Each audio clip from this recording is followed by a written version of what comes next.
سب سے پہلے تو جو رسول اللہ صلی اللہ علیہ وسلم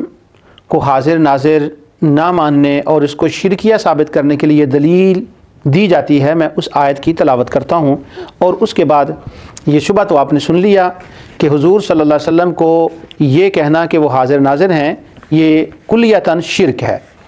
اب جو اس مسئلے کے لیے آیت پیش کی جاتی ہے وہ میں آپ کے سامنے تلاوت کرتا ہوں۔ اللہ عز و جل ارشاد فرماتے ہیں سورہ مجادلہ اور آیت نمبر 7، الم تر ان اللہ یعلم ما فی السماوات و ما فی الارض، کیا تمہیں معلوم نہیں کہ جو کچھ زمین و آسمان میں ہے اللہ تعالیٰ سب کچھ جانتا ہے۔ اس کے بعد فرمایا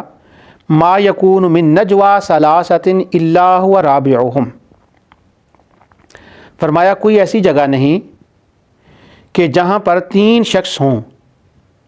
اور وہ آپس میں کوئی بات کر رہے ہوں، الا هو رابعهم، تو وہاں چوتھی اللہ تعالیٰ کی ذات ہوتی ہے، ولا خمسۃ الا هو سادسهم،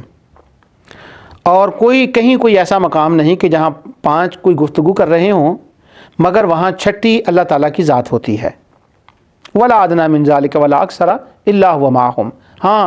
اس سے اگر کم لوگ بھی کہیں ہوں، مثلا 7 تک تو بات چلے گی، اگر 8 ہوں تو 9ویں اللہ کی ذات ہے، اگر 2 ہوں تو تیسری اللہ کی ذات ہے، اگر کوئی 1 ہو تو دوسری اللہ کی ذات ہے، تو کم و بیش اس کا مطلب یہ ہے کہ ہر جگہ اللہ تعالیٰ کی ذات ان کے ساتھ ہوتی ہے۔ ثم ینبئہم بما عملوا یوم القیامہ، ہاں جب قیامت کا دن ہوگا تو اللہ تعالیٰ کی ذات ہر چیز جو ہے وہ ان پر ظاہر فرمائے گی اور ان کو بتائے گی، بے شک ان اللہ بکل شیء علیم، اللہ ہر چیز سے واقف ہے۔ اس کے بعد دوسری آیت اس سلسلے میں جو تلاوت کی جاتی ہے وہ یہ ہے کہ سورہ 33 ان اللہ کان علی کل شیء شہیدا یا واللہ علی کل شیء شہیدا، ایسی بہت سی آیات ہیں، صرف میں ان میں سے 2 آپ کے سامنے پیش کر رہا ہوں۔ سورہ النساء کی آیت 33 میں اللہ تعالیٰ فرماتا ہے ان اللہ کان علی کل شیء شہیدا، بے شک اللہ تعالیٰ ہر جگہ پر حاضر و ناظر ہے۔ تو بعض اہل علم جو حضرات ہیں جو اس عقیدے کو شرکی عقیدہ کہتے ہیں کہ حاضر ناظر ماننا شرک ہے، وہ یہ دونوں آیتیں اور بعض دیگر آیات جو ان آیات سے ملتی جلتی ہیں جن میں یہ بیان ہے کہ اللہ تعالیٰ ہر جگہ حاضر و ناظر ہے، اللہ تعالیٰ اپنی علم اور قدرت کے اعتبار سے ہر جگہ حاضر ناظر ہے، اس کی میں تفصیل آگے چل کر بیان کروں گا کہ اللہ کے حاضر ناظر ہونے کا کیا معنی ہے۔ تو وہ کہتے ہیں دیکھیں اللہ ہے اور اس کے ساتھ حضور صلی اللہ علیہ وسلم کو حاضر ناظر کہنا تو قطعی شرک ہے۔ سب سے پہلے میں یہ چاہتا ہوں